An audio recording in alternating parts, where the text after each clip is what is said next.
Hello दोस्तों। तो कैसे हैं आप सभी लोग। आ गया हूं मैं आज एक फिर नए रहस्य के साथ। आप लोगों ने कभी न कभी एरोप्लेन को तो ज़रूर देखा होगा, और एरोप्लेन के जाने के बाद जो वाइट कलर का धुआं रहता है, दरअसल वो धुआं नहीं है, कुछ और है। वही बात करेंगे आज हम इस वीडियो में। तो ये सवाल आपके दिमाग में कई बार आया होगा, मगर कुछ लोगों को छोड़ के सबको इसका जवाब पता नहीं। सबको पता लगाने के लिए लाया हूं मैं आज इस वीडियो को। तो इस वीडियो को देखिए एकदम लास्ट तक। बिना देर के आइए शुरू करते हैं। हमारा बचपन बीता है हवाई जहाज को नीचे से बाय बाय करते हुए। रॉकेट के गुजरने के बाद वो आसमान की बनी सफेद लकीर को हम बड़े आश्चर्य से देखते थे।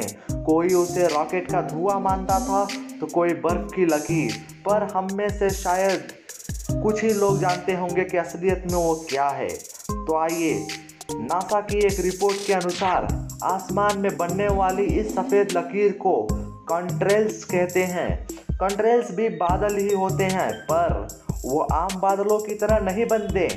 ये हवाई जहाज या रॉकेट से बनते हैं और काफ़ी ऊंचाई पर ही बनते हैं। ये कंट्रेल्स जमीन से करीब 8 किलोमीटर ऊपर और -40 डिग्री सेल्सियस में इस तरह के बादल बनते हैं। हवाई जहाज या रॉकेट के एग्जॉस्ट यानी फैन से एरोसॉल्स यानी एक प्रकार का धुआं निकलता है। जब आसमान की नमी इस एरोसॉल्स यानी धुएं के साथ जम जाती है तो कंट्रेल्स बनते हैं। आपको बता दें, कंट्रेल्स सबसे पहले दूसरे विश्व युद्ध यानी सेकेंड वर्ल्ड वॉर के दौरान 1920 में देखे गए थे। ये सबकी नज़र में दूर से ही आ गए थे, जिसकी वजह से लड़ाकू पायलट यानी फाइटिंग पायलट्स पकड़े गए थे।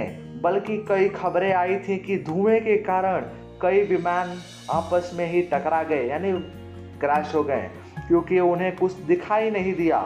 आपको बता दें, ये कंट्रेल्स कुछ ही समय में गायब भी हो जाते हैं। जैसे ही विमान जाता है ये भी लुप्त हो जाते हैं।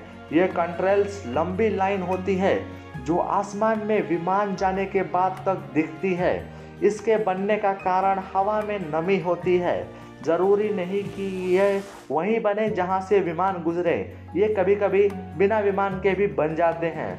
तो दोस्तों, आपके इस सवाल का जवाब तो मिल ही गया होगा। आते हैं ऐसे एक नए सवाल के साथ। तो इस चैनल को कर लीजिए सब्सक्राइब और घंटी बटन को दबाना ना भूलें, ताकि आने वाली वीडियो पहुंचे सबसे पहले आपके पास।